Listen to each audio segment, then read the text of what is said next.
One more thing I want to share with you my purpose, my why, and my core values. So I wanted to do something a little different than the normal recorded whiskey word.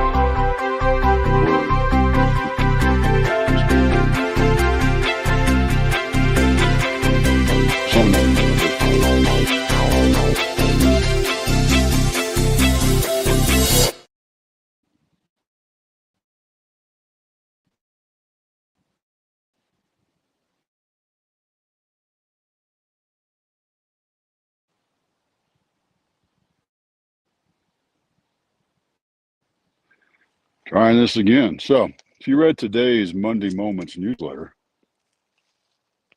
you know that I was pretty frustrated with things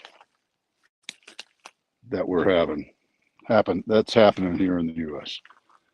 And decided to do something a little different than my normal sit down by the pond or out at the ranch and record my whiskey words. Decided to do a little bit of walking out here in the backyard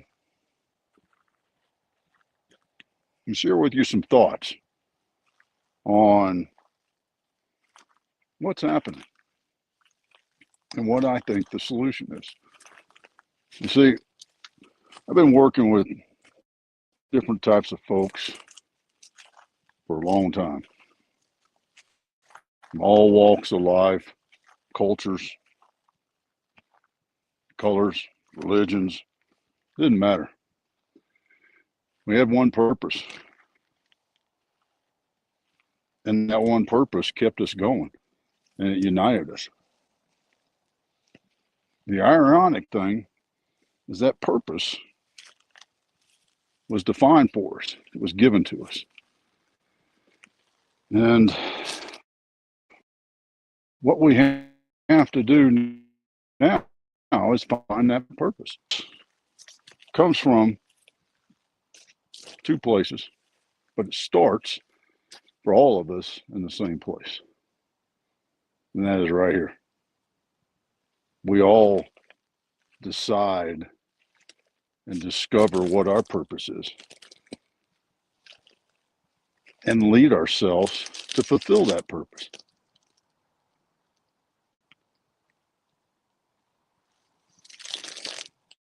And the problems happen when we refuse to accept responsibility for the things that we sign up for.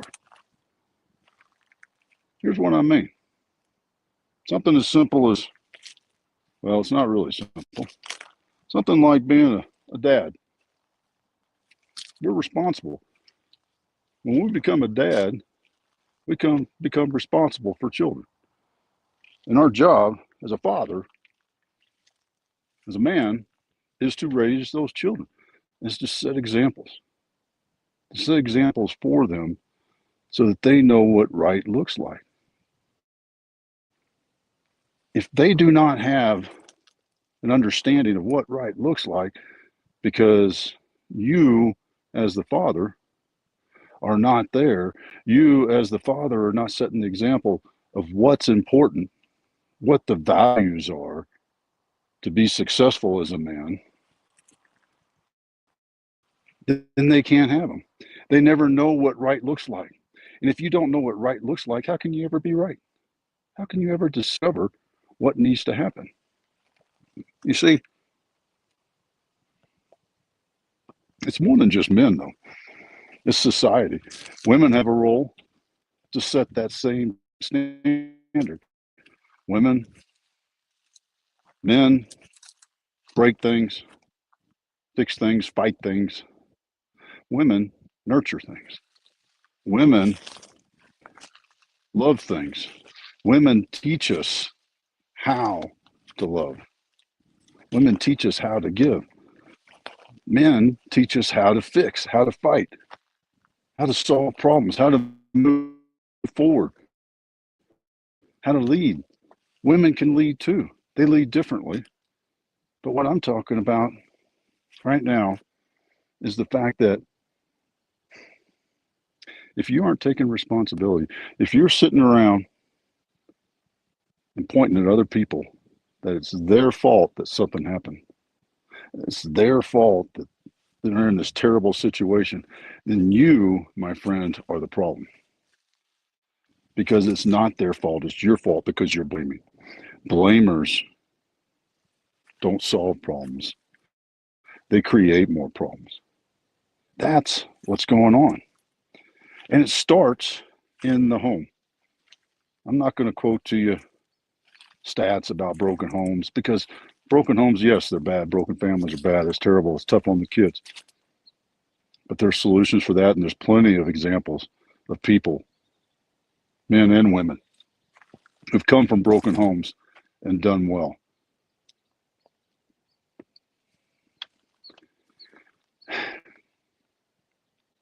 You have to believe in yourself to solve and fix the problem. And leadership always starts with yourself. I think that's the biggest problem that we're having. People, and I'm saying it in that sense, aren't willing to take responsibility. You know, my generation stands around and points at the younger generation, our future leaders, and says, look at them kids. They ain't doing what they're supposed to be doing. They're on social media, they're on the phone, they're on watching TV all the time. They're not out doing this, they're not out doing that. You know what, Mr., Mrs., why don't you do something about it? Because I can tell you this, it's a little late now because my generation raised the generation of everybody's a winner, everybody gets a ribbon. We don't keep score in games, make everybody feel good. And we're also the generation that raised kids that play video games, that are on social media, that use this thing that I'm holding right here to talk to you, to communicate more than they do a telephone, more than they do walking down the street to hang out with their best friend. And because of that, we separate ourselves because it's easy to tell somebody else they're messed up when they're an anonymous person, especially when I can be anonymous. It's easy to cast doubt and cast shadow on people. But in the end, it does us no good. The only way things will change is if we take action. And I'm not talking about fights or killing people. I'm talking about action of positive good. How do we help? How do we share? How do we train? How do we show others what right looks like? Because I go back to what I said earlier. If you don't know what right looks like, how can you ever be right? How can you ever have a path to choose?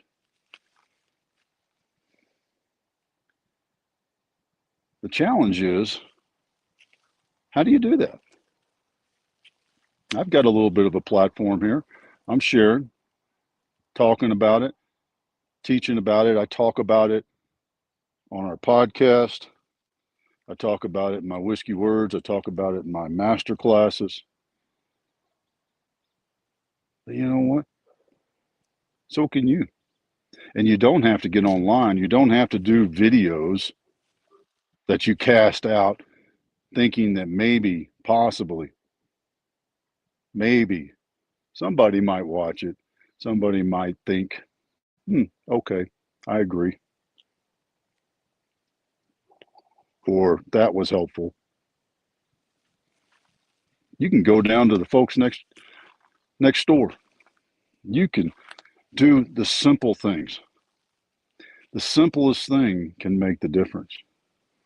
I'm a firm believer in the fact that you don't always have to do something profound or large. You can do the two-finger wave driving down the road at somebody.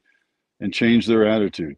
You can do the head nod in the Walmart or the King Supers or the Safeway or Buc-ee's. You can do that. You can say howdy to somebody and change their path on that day and make them realize, hey, that guy said something to me. They may not say something back, but you know what? They're likely going to say something to somebody else as they go by. These little things are what makes the difference. That's how things will change. It's not some massive movement, although massive movements happen, but massive movements happen with small, tiny steps. I was reading Arnold Schwarzenegger's Pump email this morning, and he talked about starting habits and how to change and create a habit. And it's not one big giant step, it's a million small steps. And the same thing happens with making the change. It's a million small steps that we make. It's a million finger waves. It's a million head nods that make the change. It doesn't have to be a large movement, but those little things make the movement. Look at every creator. Look at every business. Look at, God rest his soul, Charlie Kirk, who started off maybe one or two people hanging around his table when he said, prove me wrong, to thousands of people showing up and cheering and debating him. Small, little changes that are consistent is how you change. That's how you make the change in the world. It's not some big movement, but you have to start it with yourself. You have to be the one who makes the change. If you're that person that walks around with your head down, with the pissed off bitch face, change it. Walk around pulling them corners of your mouth up. I used to be that guy, walked around grumpy. People would say, well, Otis, why don't you smile? I said, oh, I am smiling. And I realized that was a lie. I wasn't smiling. I was just trying to be tough, trying to scare people, make them think I was a badass. I didn't do anything. It didn't help anybody. What a foolish thing to do. Naive. If everybody walks around and does a little bit of a head nod, does a two-finger wave on the road, do a two-finger wave with the shopping cart at the Walmart. Just saying. It's another technique. We start to make the difference. We start the movement. We start to change. But it goes back to leading ourselves. Quit complaining about people that can't change because they have to change. But you know what? If you set the example for them, show them how to.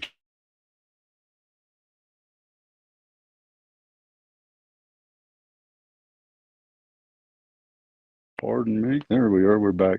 Might be the right way of doing it.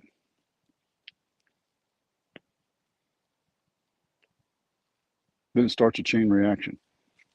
Leadership and the change in the world that we want, the get along, the accept, the being secure enough in who I am to listen to others' stories and reasonings, that's where the difference comes. And it has to be within you. You have to make the change, and it has to start with you. So here's my challenge as I wander around here in the woods tonight on a beautiful Colorado fall evening. I'm going to sit on my thinking bench and share with you. This is the time to make a difference. Your actions can start the movement. Whether your actions are the first of the movement or, just as importantly, the second and third. So as I peel my cigar label, there we go.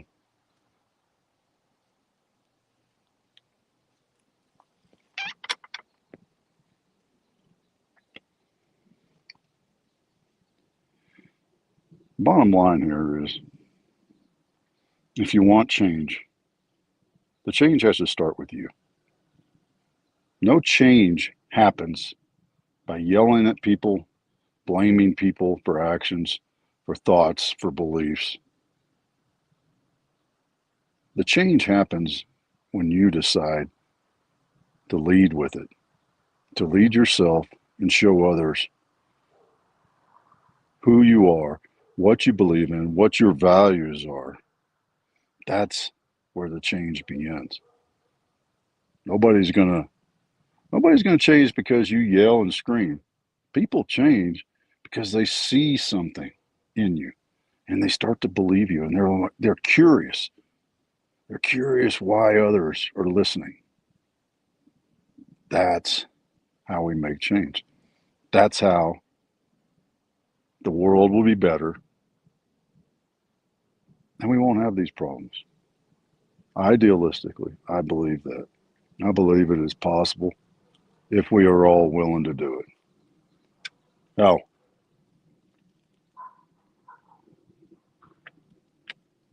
I just wanted to share one challenge for you.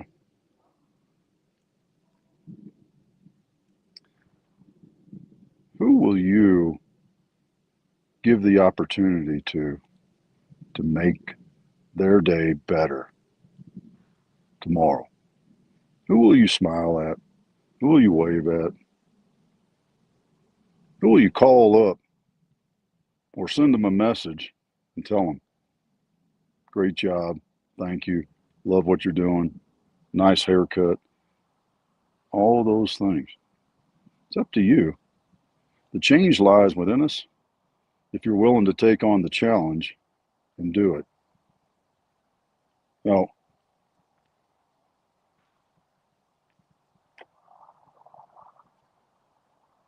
I pray for a better world each and every day. It's part of my purpose.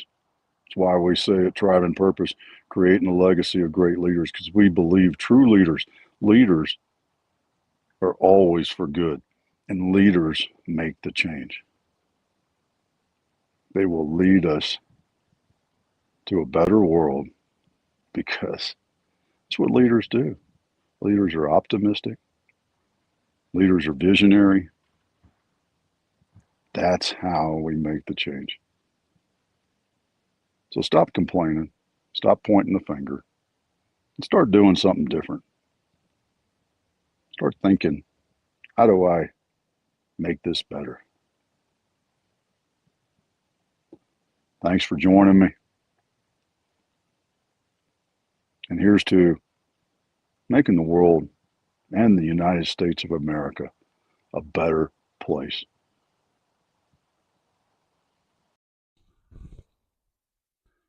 Hey, I just want to thank you for taking the time responding, coming to our site and learning more about how we 10x